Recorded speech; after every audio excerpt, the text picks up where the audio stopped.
Weltkulturerbe. Die Pfahlbausiedlungen im Weiher bei Thaingen gehören seit dem Juni zum Weltkulturerbe. Die bedeutende archäologische Fundstelle soll jetzt mit diversen Massnahmen der Bevölkerung näher gebracht werden. Geplant ist unter anderem ein Steinzeitpfad zwischen Thaingen und Schaffhausen. Der Beitrag von Noelle Guidon. Die Pfahlbausiedlung im Weiher liegt ein bisschen ausserhalb von Thaingen. Entdeckt wurde ist die Siedlung vor rund 100 Jahren. Da unter der Erde liegen gerade 3 Siedlungen, die vor rund 6000 Jahren entstanden sind. Ursprünglich hat die ganze Siedlung 2 Dutzend Häuser mit rund 100 Einwohnern umfasst. Mit den neu installierten Informationstafeln sollen Besucher darauf aufmerksam gemacht werden, was für ein Fund da unter der Erde liegt.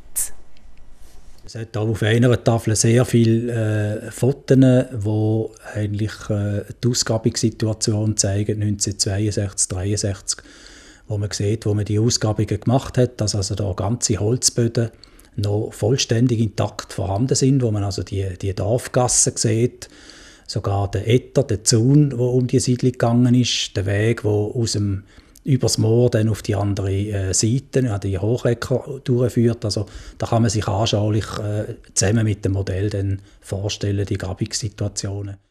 Die Fundstelle hier in Thaingen ist laut Markus Hüneisen ganz speziell. Das nicht zuletzt wegen der vielen einzigartigen Funde, die man gemacht hat.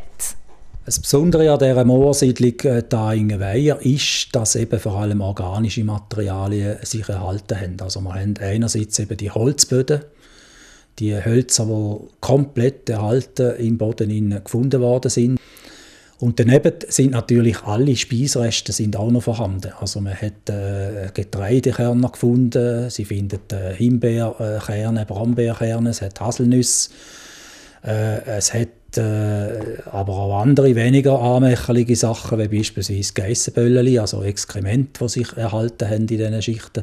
Vom Speiszettel haben wir natürlich auch Tierknochen. Es hat von der europäischen Sumpfschildkröte hat sehr viele Brust- und Rückenpanzersachen, die die Leute wahrscheinlich gesammelt haben, die Tiere, um da eine Delikatesse zu haben.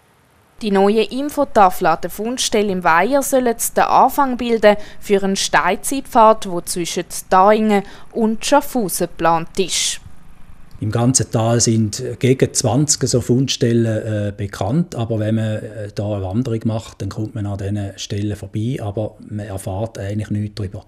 Und da wäre die Zielsetzung, dass man jetzt einmal in einem ersten Schritt einfach die Fundstellen kennzeichnen würde, dass die Leute überhaupt mitbekommen, was da für ein Reichtum in diesem Tal eigentlich gefunden worden ist. Der grösste Fund bleibt aber sicher die Pfahlbausiedlung hier im Weiher unter dem Boden. Die Siedlungsreste schlummern nach wie vor unversehrt unter der Erde. Laut dem Kantonsarchäolog soll das auch in nächster Zukunft so bleiben. Unsere Zielsetzung ist aber natürlich nicht, dass man jetzt die letzten Reste auch noch ausgraben will, sondern wir wollen möglichst die 6000-jährigen Reste noch mehrere hundert Jahre eigentlich erhalten lassen, in dem Boden ungestört. Weil das Forschungspotenzial in der Zukunft ist sicher grösser mit neuen Methoden, Möglichkeiten von der Archäologie als heute. Und das ist die Zielsetzung, weil wenn wir ausgraben, dann ist jede Ausgrabung auch eine Zerstörung. Damit Schaffhauser trotzdem noch mehr über das Leben in der Pfahlbausiedlung erfahren können, gibt es nebst der Informationstafel neu auch eine iPhone-App mit Bildern und Hörtext. Außerdem werden demnächst Funde vom Thainer Weiher in der neuen archäologischen Dauerausstellung im Museum zu Allerheiligen präsentiert.